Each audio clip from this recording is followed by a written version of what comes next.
August the 9th of 2016, I was rushed to the hospital with severe abdominal pain. It turned out to be a blockage, an intestinal blockage, but as soon as the doctors saw the first set of film, they all went into orbit over I was covered up in cancer. 9 days in intensive care, they decided it was reproductive cancer, couldn't really pinpoint it. Every biopsy came back negative, but the CA-125 was at 2,269. And anything over 30, I was told, is treatable cancer. So they were very upset and really didn't even want to talk to us about it, held it from us, doing more tests day after day.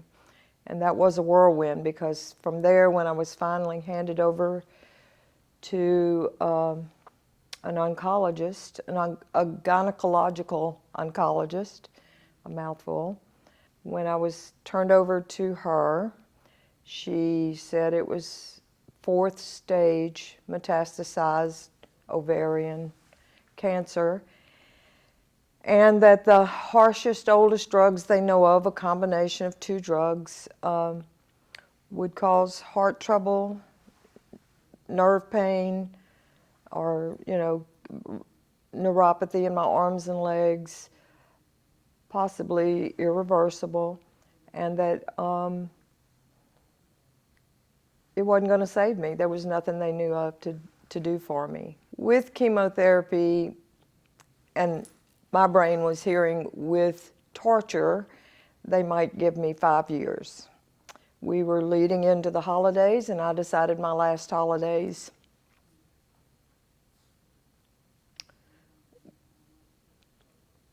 with my children and grandchildren would not be sick and tortured. And that's the way I look at it. I knew that I wanted the whole hysterectomy thing done. The rest of it is totally inoperable. The surgeon refused to do the surgery unless I took a few rounds of chemo first, and then she would take the poisonous uterus and all the other stuff out.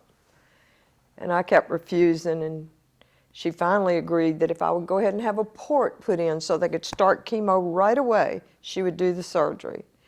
And that was the only way I could do it. That was her bribe. So I went ahead and let them put the port in, had the surgery. It was easy, I recovered quickly, immediately came to Florida where my daughter lives. My son and daughter live here. And my daughter had discovered a holistic doctor who treats you through natural means. We didn't even know how to look for one. I didn't even know how to go about finding a doctor that truly works with cancer, serious cancer. And so we moved into her home, and I immediately found a surgeon to take the port back out. And from there, I went to a biodentist and had all dental work that was old, because I'm 70. This was from the olden days when they put metal fillings. I had root canals, so I had all my back teeth, surgery in my jaws, all of that done by a biodentist. And then I started seeing this holistic doctor here in Florida.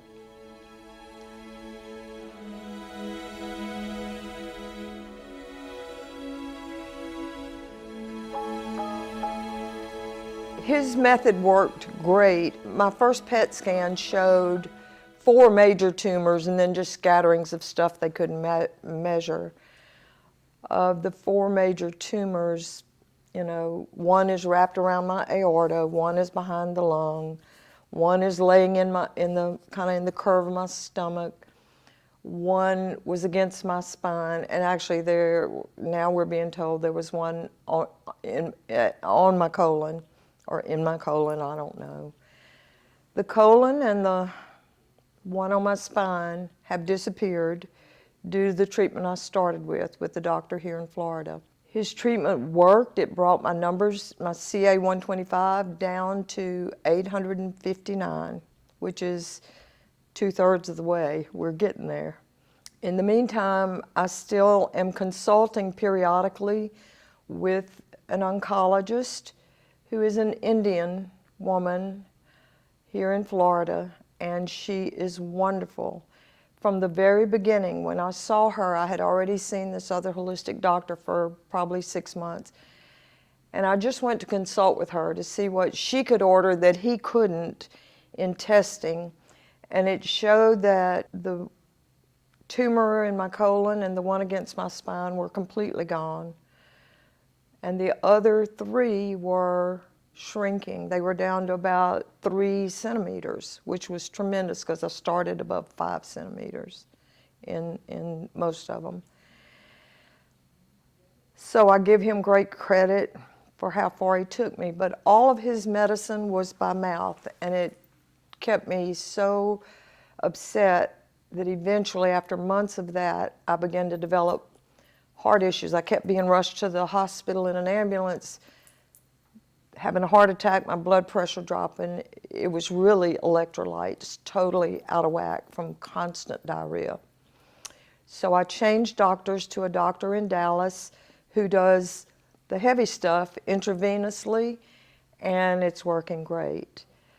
I don't have a current CA 125 since I started with him, but I just had a PET scan, and the largest tumor left is down to just a hair over 2 centimeters, right at 2 centimeters. I'm grateful I chose to do no type of traditional medicine intervention because I feel like that's poison. I just could not have sat there and watched them pump poison into my veins. And I'm just grateful I had the strength to fight the family members who were angry with me for going this direction. I've had wonderful emotional support. Even when they weren't happy with my choices, they stuck with me and have been with me through it all. But it is a whirlwind. When the doctors get a hold of you, they kept making appointments for me and calling me, confirming appointments, and I'd say, I'm not coming. I'm not doing that. I won't participate.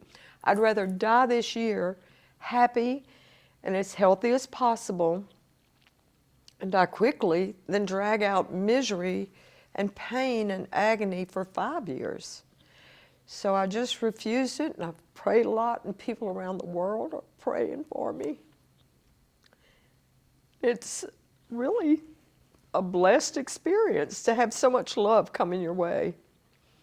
I feel fortunate that my daughter found the first doctor and got us on the right path. He's the one that got me as far as he could.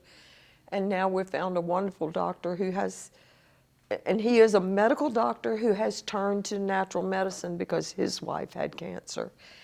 And it's a blessing. We drive over every week, and I'll take an IV on Wednesday evening, spend the night, and take another IV on Thursday. I still take supplements to build me up. All of my blood has changed. The parasites are gone. The toxins in my jaws have cleared up. I've gotten out of the way of good health. And I have recently, after watching What the Health on Netflix, gone vegan. I'm doing no milk, cheese, eggs, fish, anything. And the oncologist of all people, being Indian, is a vegetarian, a vegan, and she even has words of wisdom and guidance, and I'm here to study more about that, to look for ways to research it. And this organization has been a blessing. It has been a lifeline. All you do is research constantly when this attacks you, and there's no formal outline of what to do. You're out there looking for any and every answer.